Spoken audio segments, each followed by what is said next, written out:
Difficult.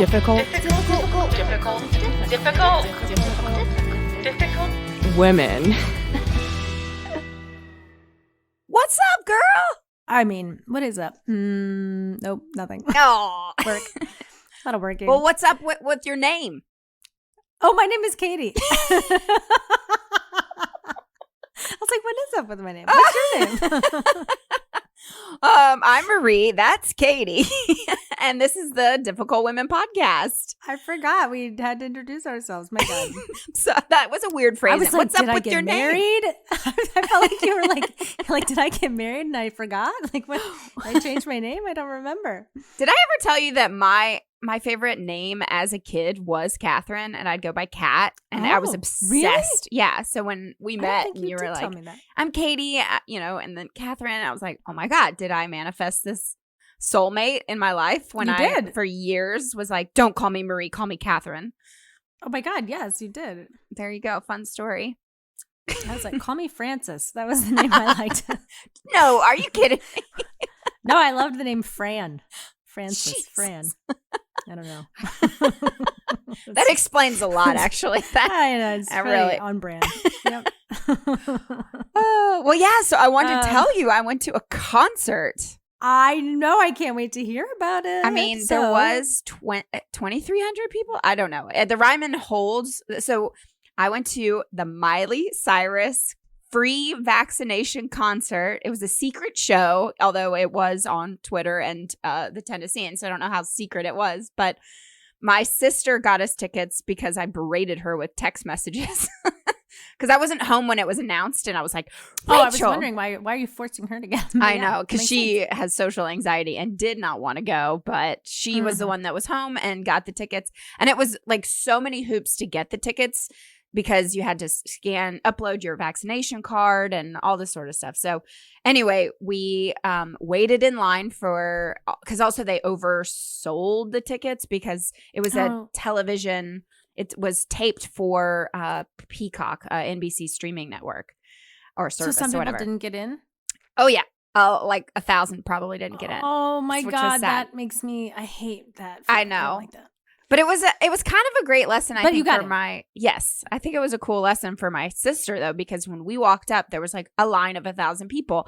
She was like, oh, man, let's go. And I'm like, that is not how this girl works. Like I do not accept defeat easily. So, and of course it was no problem. We got in and we got great seats right behind all the male camera guys, Katy. I was like, there were so many dudes running the show and I was like, Katy needs to be up in here, manning the cameras and stuff. But it was such an incredible show. So it was at the Ryman Auditorium, which is the original Grand Ole Opry. It's called the Mother Church. The acoustics in there are just unbelievable. But she came out. She had so many different costume changes. They made like a thing about it. There was a drag host. There were tons of drag queens because it was a big LGBTQ celebration for Pride. It was really to celebrate Nashville, too, because Miley's born and raised here. We talked, I went up there and discussed this with her. No, she discussed just how far the laws have come in Tennessee specifically. However, so we should celebrate those things. However, there's so many, especially in Tennessee right now, anti-LGBTQ laws going in and passing, especially against trans athletes and stuff. This is a big thing in Tennessee. So it was just, for me, being in that community of people, it was just, I felt like for the first time, like, oh, I am in the right place. Like Nashville is progressive. There's people fighting the good fight. They're living by example. Miley made a big thing about like, you have to live your truth and also your truth should be like calling out homophobia whenever, wherever you see it, no matter what, in your daily life, in front of friends and family and just, that's how you fight. You can fight politicians, but you have to live it too. And so it was just such an incredible show. She brought out all these friends of hers and she sang all these covers and it was amazing. And you can see it yourself on June 25th streaming on Peacock.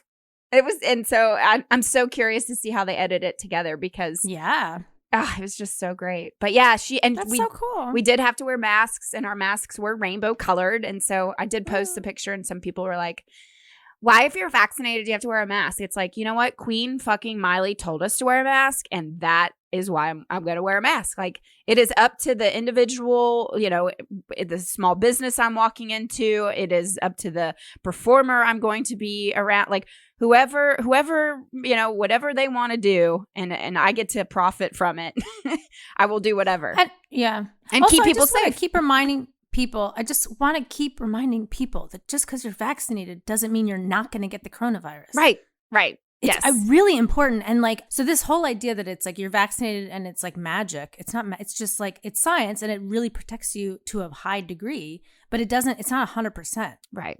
So like that. So yes, if you have like a ton of people in a venue like that, you should be wearing a mask, even if you're vaccinated.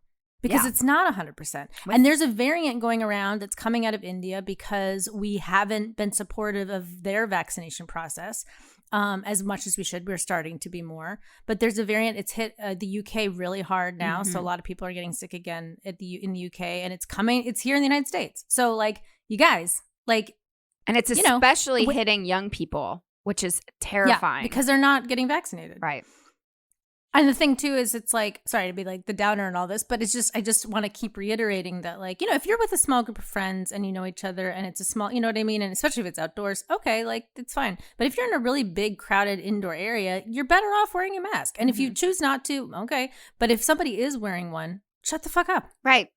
My body, my choice type of thing. Yeah. Yeah.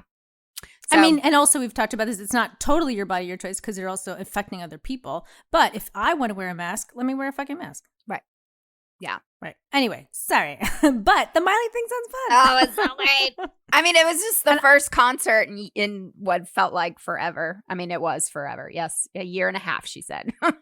But it was great. It was so great.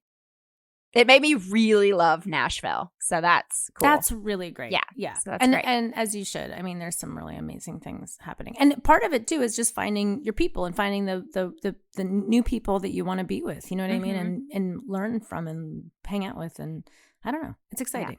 Yeah. It was great. Anyway, I really, really encourage people to watch this show too when it comes out. June 25th. I want to see it. How do you get Peacock? I think it's a free on your phone. It's a free app, but then it is on. It's on my Roku TV. But then I guess you have to have some sort of streaming. Oh, we'll have to look it up. I don't know. Yeah. Not a sponsor of Difficult Women. Peacock is not, so we don't know. What the fuck, Peacock? Get on board. Get on the woman train. I don't know what that means. You know who is a sponsor though of Difficult Women podcast? I know. Do you, listener? Well, you'll find out now. Free stuff is awesome, but free stuff to spice up your bedroom is even better. Select almost any one item for 50% off, and then Adam and Eve loads on the free stuff. Enter offer code HORIO at checkout and get 10 tantalizing free gifts. A sexy item for him, a special gift for her, and a third item you'll both enjoy. And 6 free spicy movies. Ooh. Plus, free shipping. That's HORIO, WHOREO, HORIO at adamandeve.com. All right. Surprised you didn't go by Flem instead of Fran. Yeah. Sorry. Really? Is that what you got? Hey, I'm out of practice. Yeah. Am I a professional comedian anymore? I don't know. Oh God, that's funny. You gotta bomb a little to make it. Oh golly, I don't have a segue for this. I was going to say, speaking of bombing, but nope, that's not. Nope, that doesn't go there. I was going to try explosions, like ejaculatory explosions. This is where the connection was, right? Bombing, explosion, ejaculation. Yeah, there you go. Thank you. She did it, ladies and gentlemen. That's Katie Frame. You mean Fran? So what are we talking about today? Last week we were talking about designer vaginas, right? where women are getting some labiaplasty and things to mostly for cosmetic reasons, and what we thought about that. And as we were discussing, we realized, what about circumcision and how related is it? How close to a conversation is male circumcision? And I got to say, on last week's pod, I was all fired up and I was like, you know what? I would not get my child circumcised, I think now, like whatever. And then I did some research and now I'm like, oh, I don't know. Really? To me, this is really tough. Yeah. So I'm curious to like share info with you. Fascinating. Okay. I didn't know you'd take that stance. I didn't either. I thought I was going to be like, fuck circumcision. But now I'm like, I don't know. Interesting. Yes. Well, let's start with the history of it, which I think is... That sounds great. I just spent maybe 2 minutes looking at it, so I'm not a historian, don't really know, but where it looks like the first record of circumcision was back to ancient Egypt. Yes, and I like specifically, because I was like, what, sometimes we forget. How long ago was that, Right. So I saw that it was the 23rd century before Christ, right? So you're like, that sounds like a long time ago, but just to clarify, that means it was 2,300 BC before Christ, which is like 5,000 years ago, basically. Think about that for a second. Right. That's like it was the first medical procedure ever documented. So 5,000 years ago, they were cutting off the foreskin. Yep, they're circumcising. And what did you? So, why? anyway. Why were they doing it? I mean, it's hard to know for sure. I think that what I'm sort of wondering is if they weren't having, because they didn't have, I mean, the ancient Egypt was very developed as a community, but I'm sure there were some things that they didn't have, right? So they didn't have like antibiotics and things like that. I'm wondering if they weren't having infections and things. And they were like, you know what? Fuck this shit. And they were like taking care of it early. And I think, I don't know, because I don't know that anyone knows for sure. Right. Maybe they do. I don't know. No, I couldn't find why. I mean, the reason for it in ancient Egypt. And the Romans thought it was barbaric to cut off the foreskin. The Greeks. It may have it may have been a religious thing. I don't know. Right. It seems to be, I mean, so from the Roman era to the Greeks then, like once Christianity took hold, it seems as though they were cutting off the foreskin to, like a lot of priests were doing it. It was like your vow to Christ. Vow to and God. And I'm seeing too that in the Jewish law, which is what we compare it to most frequently nowadays in terms of religion, like that we know that Jewish people get circumcised, and non-Jewish people get circumcised too, but for religious reasons, the most common connection is in Judaism. And I was sort of wondering what the deal was with that. And they say that in Jewish law, circumcision is the physical representation of the covenant between God and Abraham described in the Old Testament and is required for the inclusion of men in the Jewish faith. So you have to get circumcised, I think, to be included in the Jewish faith. And that you're, like you're saying, this like connection between God and yourself. And it's in the Old Testament, which is also a Christian. I mean, Christianity uses the Old Testament too. Right, Genesis 17. I did not know that off the top of my head. I had to look that up. Wow, look at you. No, I do think that's so interesting, though. In Judaism, it really is like, hey, God, this is between me and you. Like, I gotcha. This is it now. We are in it to win it. Now that But I also wonder, like, I wonder where that came from, because I mean, there's some things like in the Bible and stuff that say like, do not eat pork, right? So now if you're keeping kosher, you still don't eat pork. But there was a reason for that health-wise at that time, which was that pork was frequently infested with parasites. So it was just like not a great idea to be eating pork. So it was connected to the doctrine, I think, partly for those reasons. Look, again, I don't know. I mean, if I'm wrong about that, you can correct me, but that's what I've been told, and that's what I've learned about that. So that there's also questions of like, was the circumcision happening because they were finding that it was causing some medical issues and they were like, let's eliminate it and make us closer to God in that sense? Was it because it desensitizes the penis and it makes maybe someone a little less sexual, so it keeps you more faithful in theory? I don't know. I don't know. Well, I did learn thousands of years ago, during like the Greek and Roman era, if there were people that committed a crime, instead of cutting off their dicks, what's that called? Castration? I guess like that's like testicles. Well, okay. Castration is testicles. Yeah. I Well, don't know what it is. Eunuch? I don't know. a eunuch. Well, it's, I don't guess know. like genital Depeniling. taking away their junk as punishment. They would do that in some cases if a person committed a crime, but in other cases they would just remove the foreskin as punishment. Mhm. So that started back then as well. As an adult would be Yeah, horrifying. could you imagine? I mean, yeah. No, because I don't have a penis. But well, it was interesting because like I was going straight to medical documents when I Okay. was doing my research because I was like, I know that there's some social, and I was curious about social conversations too, but just curious like what doctors had to say about circumcision. And honestly, like there isn't this like hard and fast either way, particularly from a medical perspective. They did in this one article that I found called Male Circumcision Integrating Traditional and Medical Evidence. And this is like a medical doc. It's not like something you're going to find in Vogue or something. This is like in a medical magazine. They talk about how, first of all, complications in male circumcision as a baby are very rare. They're very low, but they do exist. And they did find, and the complications tend to be pretty low key, though it can be upsetting if you have an infection on your baby's penis, you know? But they were saying that the complications are much more likely when they're performed at like a bris by a religious figure than if they're performed in a hospital.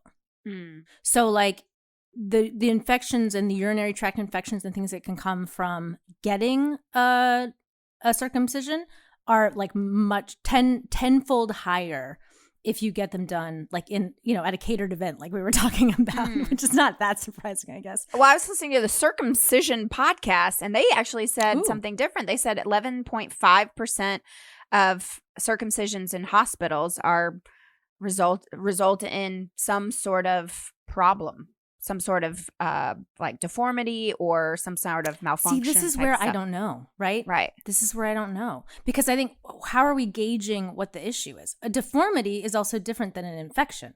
So like if you get a circumcision and there's like nothing happens in the moment, but then later on it develops a problem, like maybe that's not being looked at by this study, right? That I'm looking at.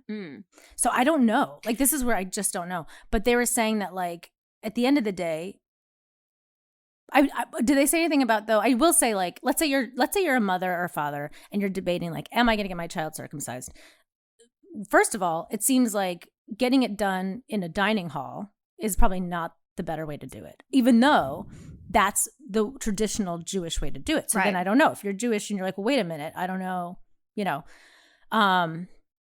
but anyway, I thought that was interesting. The other thing that I'm reading is that this is like definitely like there's conversations and different people have different opinions, but all these medical things I'm reading, they keep saying like they really do help. It does help prevent infection and even some penile cancers that you can develop if you get circumcised and you don't deal with the foreskin. Another thing is, and I've read this in different ways, I did not like the way they did it in this one trial because they just are like 3 recent randomized trials in Africa. It's like, well, what the fuck does that mean? Africa's huge. It's not a country. So I don't quite know what that means. But they were saying that it reduces acquisition of HIV among males by 50 to 60%. It reduces your chance of getting herpes by 28 to 34% and reduces your risk of human papillomavirus, which might lead to penile cancer, by 32 to 35%. And here's the kicker, ladies. It also then reduces the risk of females contracting diseases from males if you're circumcised. I read something completely different. This is what's crazy. This is why like I don't fucking know. What did you read? They were saying that the study was like 1 in 4 men who were circumcised got AIDS. So they were actually saying, but the way that higher. That it was, well, they were trying to encourage Africans to wear condoms. And so they were really, I mean, because of the high rate of infection of AIDS, when I think the study was not recent also. But they were saying that like the data collected didn't make sense because they were making them all wear condoms too. So it was like, get circumcised, wear a condom, you won't get AIDS. Don't get circumcised, wear a condom, you won't get AIDS. So like the data that they were collecting on it was just really that like it didn't even make sense for what proving that circumcision. Yeah, I hear what you're saying. And I don't know when this data was collected. The other thing I would say is that like if you're concerned, like this is where the Africa thing makes me uncomfortable because it's like if we're talking, I think they're saying specifically Africa because there are parts of, but also Africa is huge and some of it is very quote unquote developed and some of it is quote unquote undeveloped, which is a fucked up term too. But like if there are communities that are not used to wearing condoms, then your rates of STDs are going to be higher no matter what, right? Right. So using this as a parameter to know whether or not you should circumcise your American child is not that, it's hard to correlate because also we just generally tend to be more like aware of things like prophylactics in that sense and like condoms and things, or not aware, but like, well, privileged we live in a society where we talk about it. Yeah, we're more privileged to have more access and like we talk about it more and like, it's just like a different scenario compared to some other places. Mm-hmm. So yeah, I don't know. But it's like this is where the conversation is a little muddled because there's some people that are like, this is atrocious that we're doing it to our little boys. And some people are like, actually, like there's a reason why we started doing it 5,000 years ago. Mm. This has like been around for a long time, potentially for some reasons. Right. I have comment on that, and then I have a comment on what you said something earlier. Yeah, so when please. you said about like the health, I don't know. Yeah, well, I don't either. This is just from listening to the circumcision podcast and then reading some other articles. But what they did mention is that Canada, the rates of, I guess in the 70s, 70% of Canadians were getting circumcised. Now it's like really, really low. Maybe 20% of Canadians get circumcised. But actually the Canadian Pediatric Society did make a statement and they said that circumcision is not recommended. And so these doctors are really doubling down and saying that it is not necessary. It doesn't, even going a little bit back to history, but in the Victorian era, so circumcision really didn't, I guess, like, I don't know if it like fell off or whatever after, the Greeks or whatever, but the biggest record of in Western culture in America was like Dr. Kellogg. We all know we should do a full thing about Dr. Kellogg because he's a fucking monster. Yeah. But so if y'all don't know this, but back in the Victorian era, Dr. Kellogg, the cornflakes guy, he invented cornflakes to curb our sexual appetite, which is so insane. Kellogg nightmare. Yes. But so his big thing, he was super Christian and he wanted to make people stop masturbating. Like he thought that masturbation would cause diseases. Also like you'll burn in hell, all that sort of stuff. So he really like doubled down on the circumcision because I don't know if it's like don't have a penis, but like in theory, taking the foreskin off, it like does it make the penis more sensitive then? Because it's the nerves on your penis are like the nerves on your fingertips, okay? Without the foreskin covering it.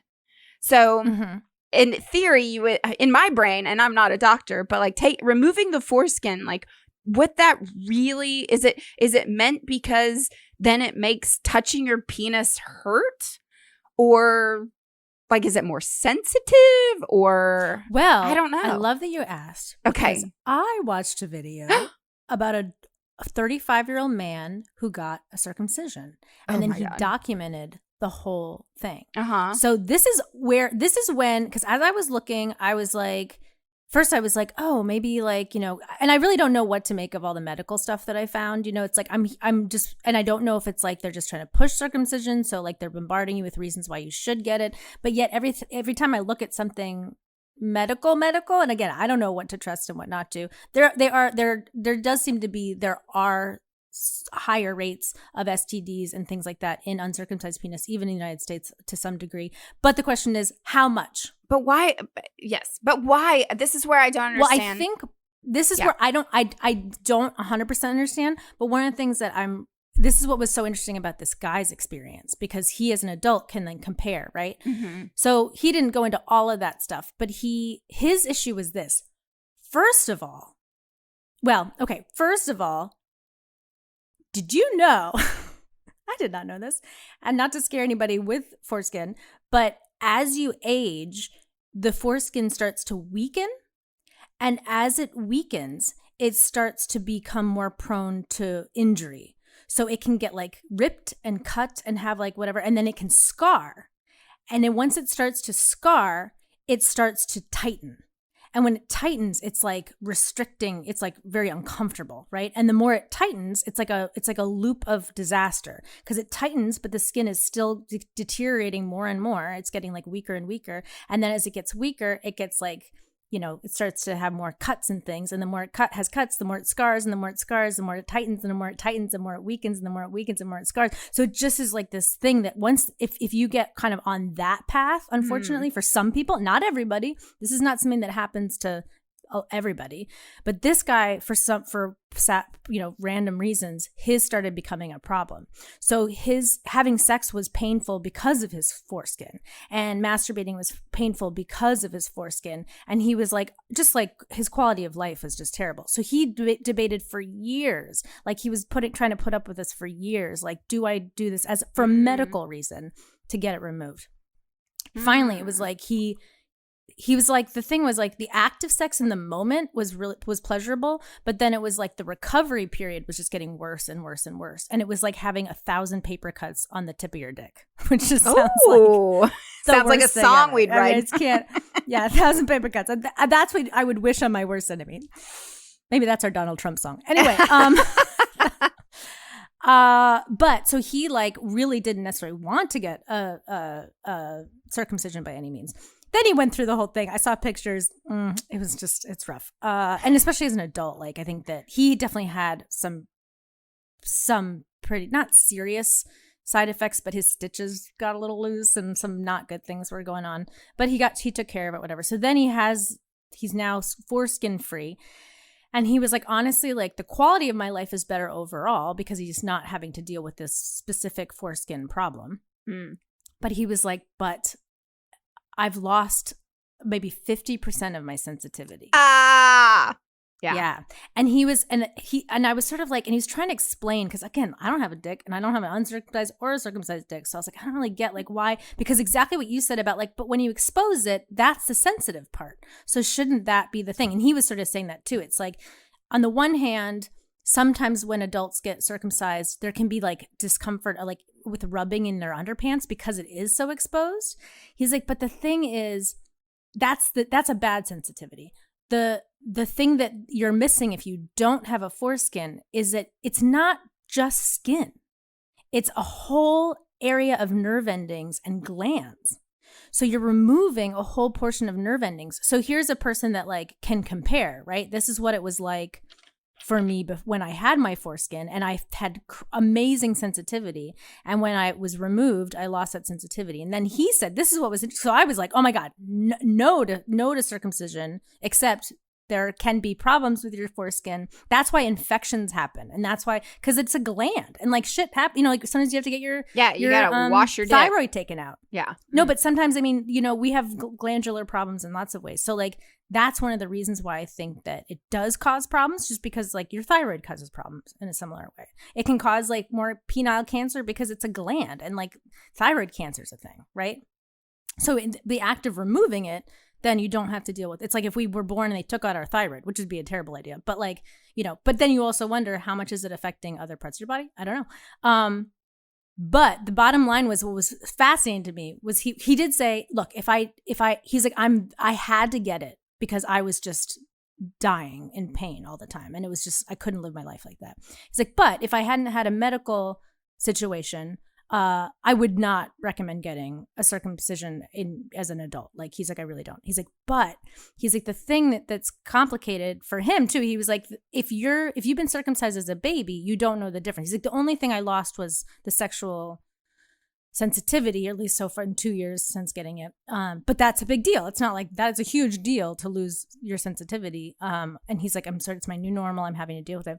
But then he was like, when I have kids, I'm going to have to decide if I'm going to get them circumcised or not. And he's like, and I don't know. After everything, he still didn't have a good answer either. And he's someone that went through both things. And and I was like, oh man, I don't know. I don't want to because I think part of the issue is I think his father had made a choice not to circumcise him in a community where circumcision was normal, normalized. Mm-hmm. And he's like, yeah, my dad just didn't think it was the right thing to do. But now his father was sort of apologetic that he had to go through the shrinking of his foreskin. Aww. But then his brothers didn't have a problem like he did. Mm-hmm. But then also if you do it as a baby, that's different than having to go through it as an adult. He's like, he lost something because he knew. But also people say, oh, babies don't remember because they're too young to remember. It turns out we internalize trauma it's more than ever, even as a baby, even if you don't remember it. So I don't know. I do not know. As a mother, I'm talking about if I had a baby, if I was pregnant right now with a son and I had to make a decision, I don't think it's as, I don't know. I mean, if I was a single mom and I had the choice myself, I would say do not circumcise my son. But if I do ever have a child at this point, I want to have it with a person I love, and I will value their opinion as well, and we'll make that decision together. So I can't say. But my big thing, though, is that why the fuck is it just pretty much a North American thing? Worldwide, 80% of men in the world are not circumcised. There is 1% in Japan, right? But very few in China. In Europe. Very few in Europe, actually. Right. And let me tell you, all our English friends are not They don't have problems with this sort of stuff. I honestly, really, truly. No, and I think that's true. I think that it's I think it's Christianity. I think it's the church from thousands of years ago still dictating do not masturbate, do not have sexual desires, do not whatever, because if it's Christianity, here's the thing. Mm-hmm. I don't know that Christianity is it for me, because so many of these other countries that don't get South America is extremely Christian, but they don't have they don't get circumcised in South America. But I think it's just Western the grip that the church has in America. Maybe. I don't know. But it's that's weird thing too. It's we don't get circumcised in the church in the United States. They do in Judaism, right? Right. But so to me, it almost feels I don't quite, maybe it was I'd be curious to look up to see did Puritans get circumcised? Because that's what American Christianity is based on. I don't think that they did. So that's where I don't know. It's almost like it became a fad, like you were saying earlier, that just took off. One thing I didn't look up, and now I have all these questions. When did it pick up again? And it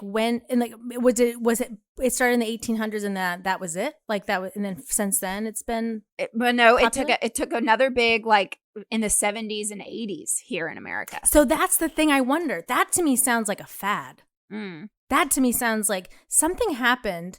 There was another Dr. Kellogg that came along, right? And said something, and there became a popular thing then to circumcise your children again. Mm-hmm.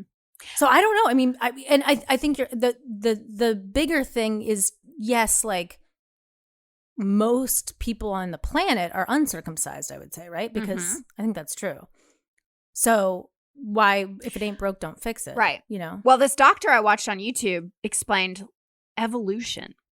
So for thousands of years, we've been circumcising, it has been happening for thousands and thousands of years. Mm-hmm. However, the foreskin is still made. So it has not evolved. It is still intact fully. And then us human beings decide to take it off or whatever. But all mammals have foreskin, and it is for the purpose of reproduction. And even in this video of like the watching like the foreskin move and then what it looks like without it and all that sort of stuff, like the explanation of the reason for the foreskin, this is fascinating. It's actually also for her pleasure. So the foreskin comes back and it like gets all wrinkly and stuff, which condoms, ribbed condoms, are actually mimicking that look, that feel.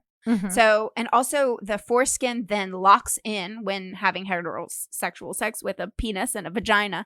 The foreskin locks in the moisture, and so the lubricant is contained. So then, when all of a sudden there's not a foreskin, which is one of the reasons why. Yeah, so it's like just different sex. Which I think is one of the reasons why you have to like.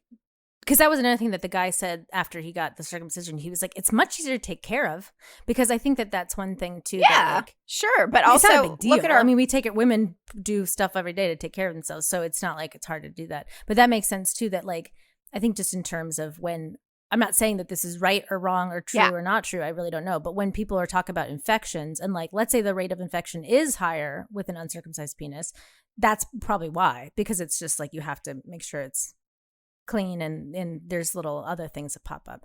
Is that enough of a reason to circumcise your baby? I don't know. I don't know that, I don't know. Here's the other thing about an American baby, right? Like, I think if I had a child with a European person, they'd probably be like, we're not going to circumcise that baby, and I'd be like, okay, great.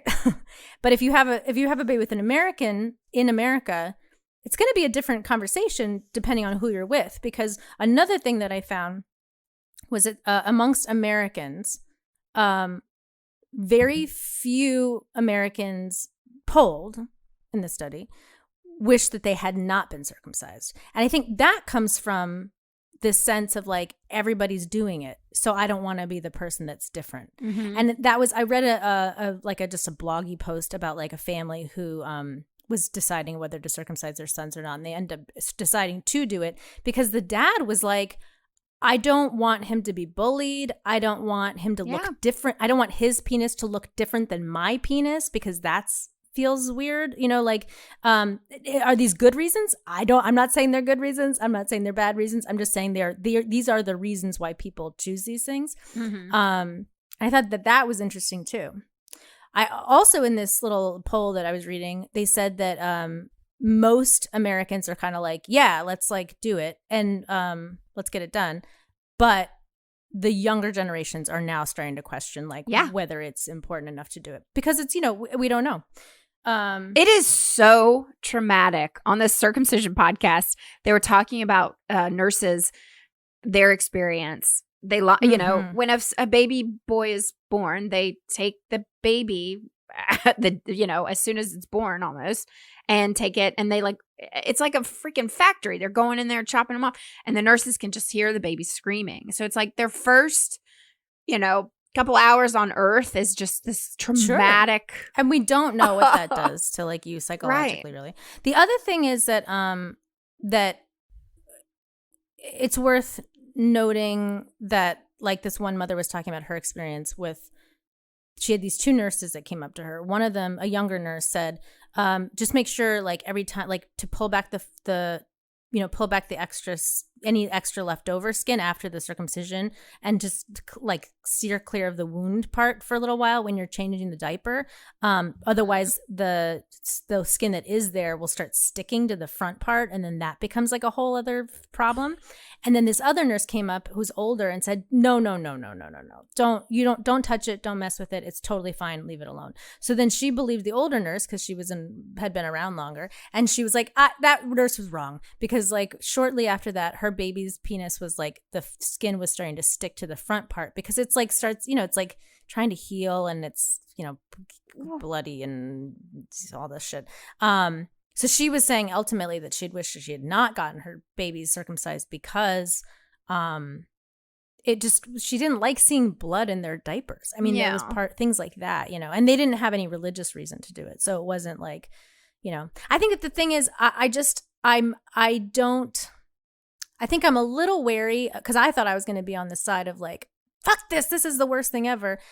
I think that I'm wary of there are reasons why people get circumcised. You know what I mean? And there have been reasons why people are doing it. And I'm not pro-religion in a lot of ways, but I don't know. I just feel a little uncomfortable just being like, don't you dare circumcise your baby. If you're like very Jewish and like that's a part of your religion. Oh, of course. Right. One thing I will say is that like, because the thing that I think is becoming a false equivalency that we have to be really careful about is when we start now talking about female circumcision, like these are, look, you can't circumcise females, so we shouldn't circumcise males. I want to just make it really clear that a female circumcision is very invasive.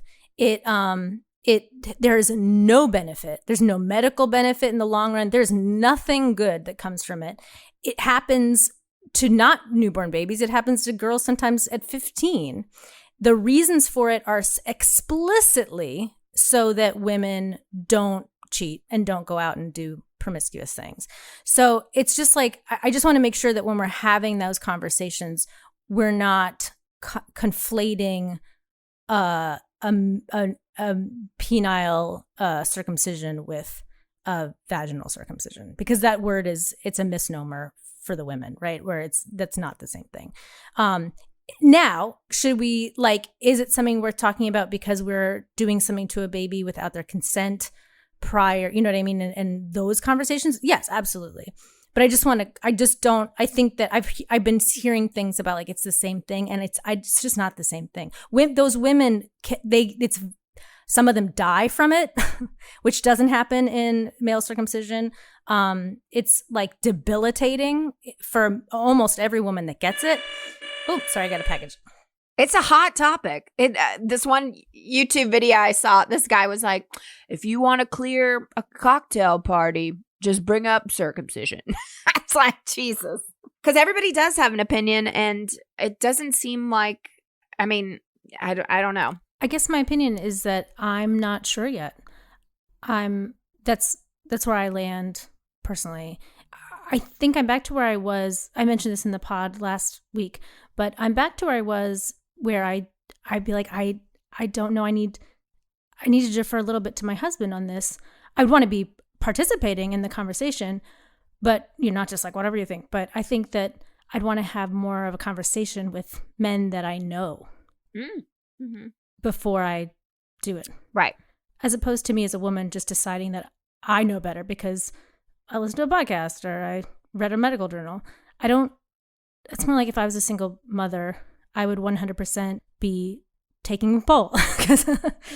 You know? Right. Because I think that it's like there's complications, even just socially complications. Like I would love to talk to an uncircumcised man who grew up in America and see if he was like, oh, it was great. I loved it. I'm so glad I got circumcised. Or if they felt like they were being bullied or something. Because another thing that's fascinating is that there's been a rise since Americans and people in circumcised nations have been circumcising their children less.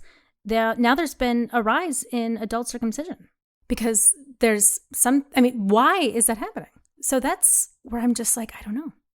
And here's the other thing about it.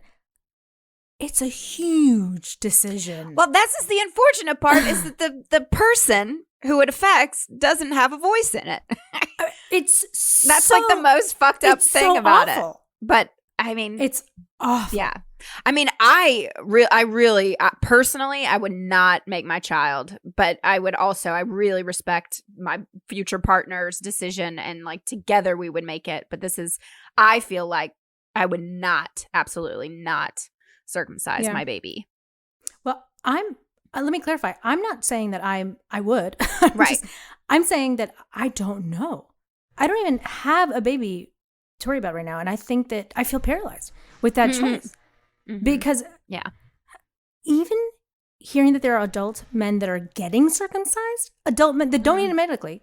Right. What is that about? I mean, what? I would feel guilty about that as a mother. And if you do circumcise them and then they get mad about it, then you feel guilty about that as a mother. So it's kind of like a no-win situation in that the person that really needs to make the decision is not able to do that. Just like you said.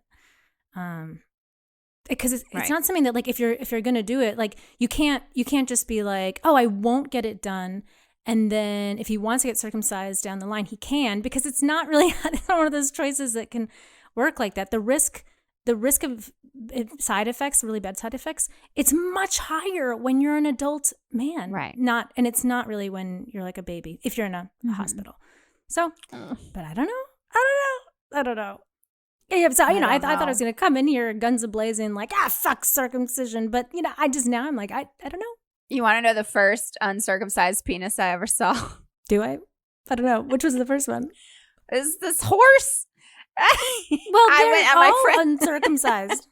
So No, but the first one I touched. I should have phrased that. God. Why are you So, touching that? Wait a minute. What is this all about? What? Okay, before you think I did porn with horses, no, a good friend of mine in college rode horses, and the first time I had to touch an uncircumcised penis was you have to clean very, very carefully horses' penises, or they will get infected. Well, is that because they're uncircumcised? Yeah, because they can't clean it themselves. I They don't can't get up in there. So, well, then why don't they take out a rib and yeah. just? But yeah, she looked at me and she was like, we have to clean this penis now. And I was like, I'm sorry, what?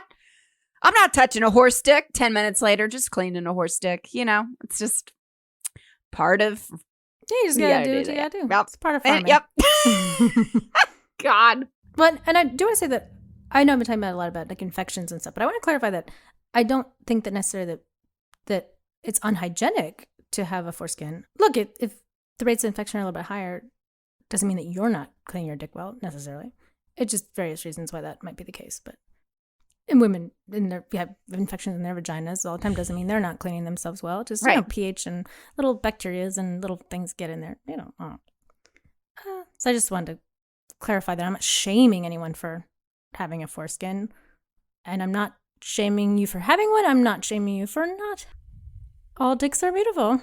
We love dicks, and I think it's amazing. And thank you for listening to this episode. Listening to two women talk about dicks, like we know what we're talking about. What do we know? What do we know? I almost thought that we should like phone a dick, Yeah. Call a dick and check in, but didn't. I don't have a dick to call right now, but. Anyway, it sounds like though that circumcision podcast is a great podcast to listen to get some more information about this conversation. Right. Well, the one thing, I forgot to bring this up. I thought I don't know too much about this, but on the podcast they were talking about it. Andrew Yang, when he was running for president, the first president in 200 and something years, or person running for president, what he had a stance. Wait, I'm sorry. He's the first person to run for president with this stance on circumcision. Oh, okay. So he really thinks that it's a Americanized phenomenon that should not be taking place, and he really wants to make a bill against it. Yeah, I mean, it's still, and people were going crazy over it. And again, it's a false equivalency. I don't want to compare it, but it is still genital mutilation, right? It's the definition of genital mutilation. When you take something off your genitals, that's what you do when you circumcise your baby, whether it's a good idea or a bad idea. So I'm curious if it'll actually come to fruition in Congress somehow, or if that's if we'll see that in the next 50 years or so. I mean, maybe like, no, you can't do that. It's interesting. The same way that we don't know women's bodies, there's things about male bodies that we don't know either. Or maybe we know, but we don't talk about. And that thing about how the foreskin is, I always think about it as like skin. Like I didn't think about it as anything else, but it's full of glands and sensitive parts. Mm-hmm. That affects the body a lot. So I don't know. But if I had to have a baby right this second, and I was doing it as a single mother and I couldn't ask anyone, I think I would go uncircumcised. Yes. Not circumcised. Yeah. Yeah. But maybe you're missing something. Write us in. Let us know. I don't know. Please write us in. If you have a penis, write us in. What do you think? Do you enjoy your circumcised penis or uncircumcised? Like, we're women, so please tell us. Write us in. I'm especially interested in hearing from I want to hear from everybody, but I'm especially interested in hearing from someone who's a circumcised person who is extremely glad that they are circumcised. Because there were apparently 80% in that one poll were very happy to be circumcised. So why? What's going on? And also, if you're not American, if you're tuning in from Singapore right now, write us in, or from Australia. Tell us, Americans, like we're crazy. Yeah, because we're insane. Just tell us. We know we are insane. That's fine. Oh my gosh! Yep, just cutting dicks off in America. That's us. But email us, difficultwomenpodcast@gmail.com. We'd love to hear from you. I'm actually going to email Jessica for Mamas in Training. I think that she should have a conversation with moms about this. Because the thing is, it does affect moms because they have to make a decision. Yeah. Right. Well, also, it did make me think, there's some women that, some families do not want to know the sex of their child until, they're born. But then, hopefully you have the answer prepared before they're like, do you want your kid circumcised? But could you imagine, being rushed to figure that out? I don't know. If you're like, oh, we did have a boy. Oh, God, what do we do? Well, I have to say also, especially if you're not religious and then you get rushed to the hospital and then you have to make the decision all of a sudden, circumcised or uncircumcised, and you haven't thought about it, you should, I don't know. That's about I know. That makes me so stressed out. But I want to know the sex of my baby. It's not about painting them blue. It's just about things like, am I going to circumcise or not? Be prepared. It's not about gender identity. It's about things like circumcision. Yeah. I'd want to be surprised. I don't know why, but buy a puppy surprise. Things very surprised that way. I just need to get as much information as I can before I have that baby. Unless it's like that time before sonograms. People didn't know then. It was just pop it out and be like, oh, it's a boy, it's a girl. It's cool. Email us. We want to hear from you, please. And rate and review us on the old iTunes. Tell your friends. Tell your friends. Tell your lovers. Clean your dicks. Also, by the way, if it is circumcised, that's not an excuse not to clean it. You gotta clean your dick. Thanks for listening. We're gonna play out this oldie buddy goodie song right now for you called "If I Had a Willie." Take a listen.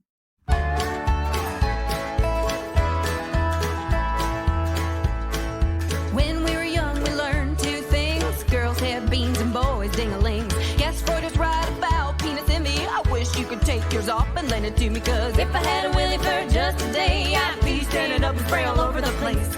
Put it in a soft can, jerk off, slap it hard across her face. Don't get me wrong, I'm proud to be a woman. Just sometimes I wonder what it's like to have a dong. Does it hurt to ride a bike? Does it hurt to wear a thong? And you play it like a flute while singing along. If I had a willy for just a day, I'd whip it out riding on the subway. Measure its length and compare it to his. If we cross swords, I'd shoot him with my jizz. Whoa, Katie, are you shooting your jizz all over our guitar player right there? Why, yes, I am. It's full of protein.